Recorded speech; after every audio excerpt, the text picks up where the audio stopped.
Hey, Lexus man. Hey, so how's your IS? IS better Huh? IS nicer Nicer lah. Hey, I ask you your girlfriend? No Are you looking for girlfriend? No No No. Are you going to plan to start a family one day? Yeah.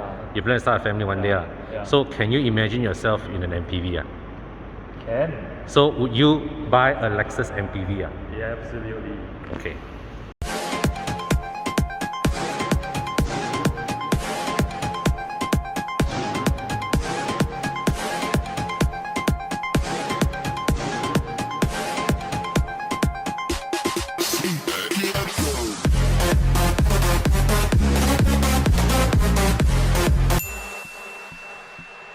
Okay guys, so here you have it. This is the Lexus LM 350.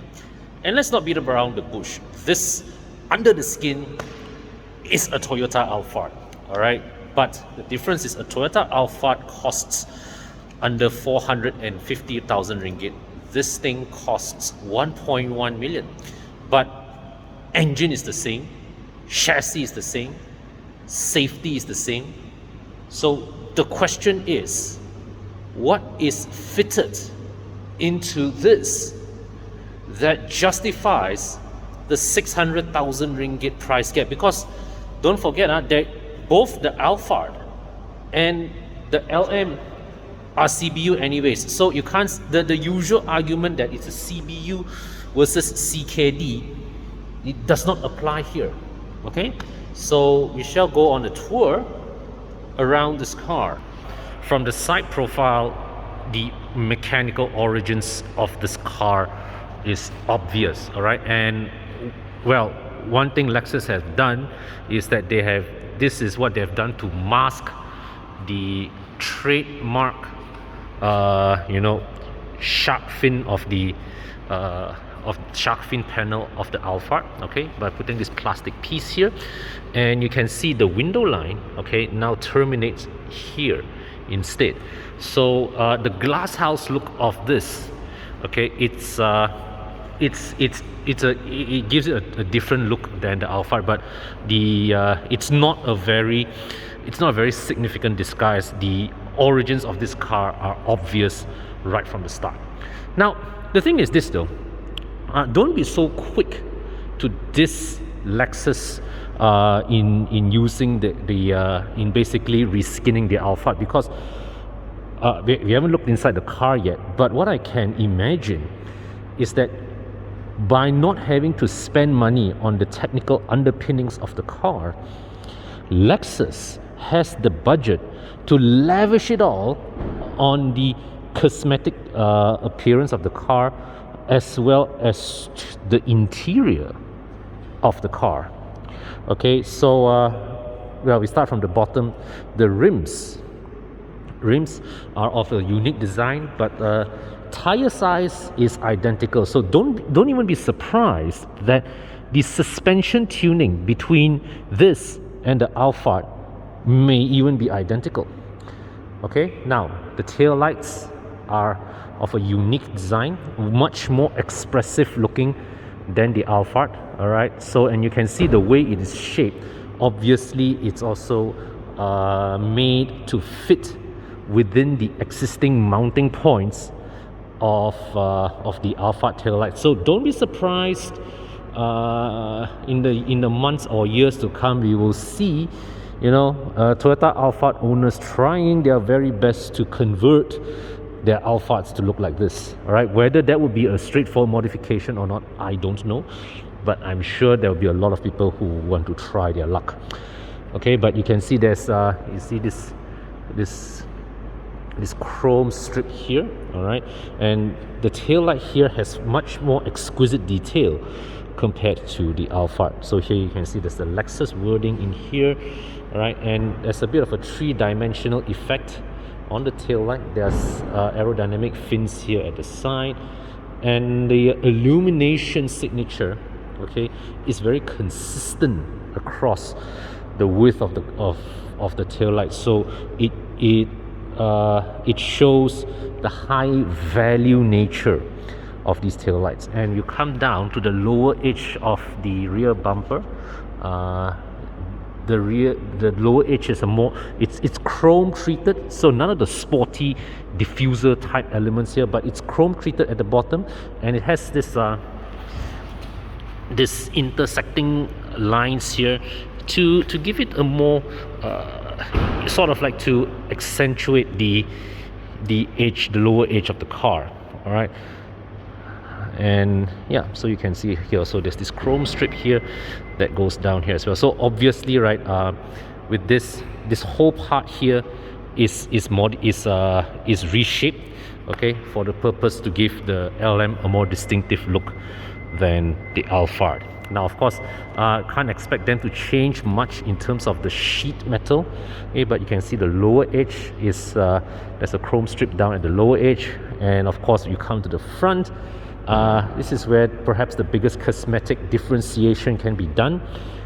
You've got full LED headlamps, all right, distinctive LED headlamps here, and you can see the front bumper has this new trademark of Lexus spindle grille design, and you can see the front camera is here with sensors either side here. So this grille, of course, is a very magnificent looking grille, very imposing looking even in person, and I think definitely this front end is way more attractive looking than that of the Alphard.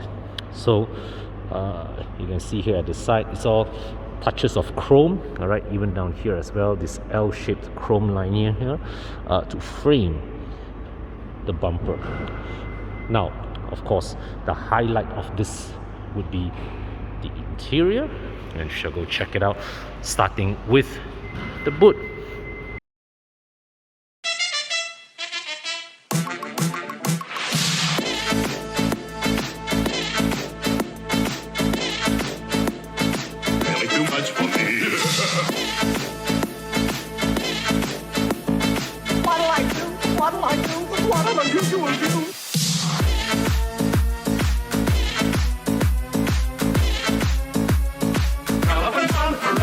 Now there's one camera here and another camera here, so this is obviously the reverse camera, but what's this for?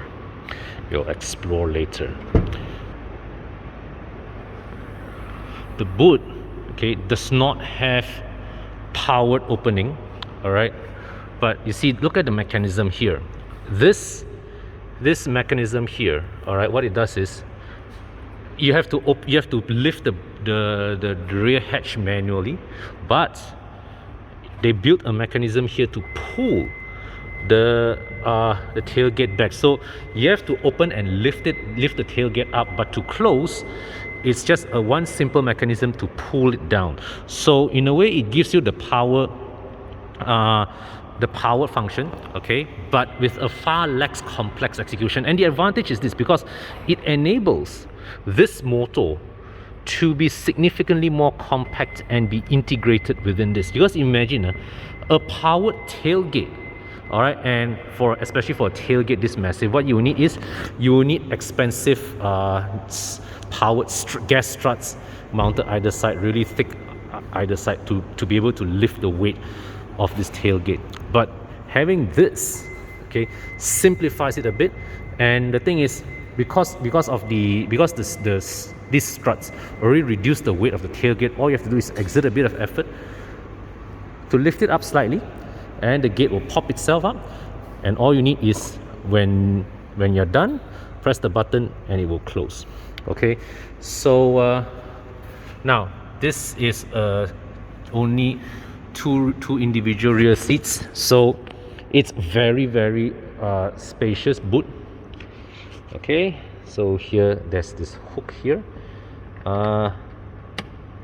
lights, cabin lights here. Well, this is the access to tools, and look at this massive space here. Okay, luggage space and all. And under here you even have storage room. Okay, hidden storage compartments here. Okay, and that's the spare tire. Obviously not meant for big families, but if you are traveling, all right, if you are say an industry captain traveling for a long distance trip, then this, you have two individual seats here, and then you have more than enough space here for your luggage. So we shall activate the power closing. All right, and I shall let HP and Chiang finish with their recording before continuing with mine. Okay, so let's check out the front section of the cabin first. Now this is where the real differentiation between the Lexus and the Alphard takes place. So of course the basic architecture is still there, it's still obviously there, but you can see it's all lined up with much plusher selection of materials. Especially you see here, this is soft touch. Well, this is the Alphard grade plastics here, and open here there's a cup holder. Okay, look at the door card as well. So all this soft touch leather, at least at the top part, this is where the hard plastic still come back. You've got a Mark Levinson's sound system here. All right, and so come inside. Let me just see if I can start up the car's electronics. All right, so here the dials are obviously of a unique font, but the basic well, functions of the chip computer obviously is identical to the Toyota.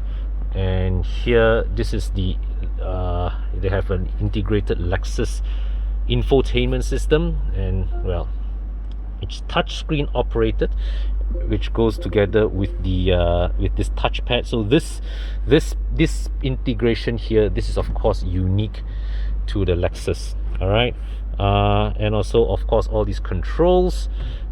Well, you can see this is where well, this type of digital display looks and feels rather old school, rather quaint, but you can see the basic. You see, like for example, this space here, this cup holders here, you can see that it's from the basic Alphard architecture, but it's all lined up with much nicer looking choice of materials. All right, and over here you can see, open up this, I think this opens up two ways, right? So this opens up two ways, and in here wireless charger, which you can lift this up. All right, and underneath here you open to a much wider compartment.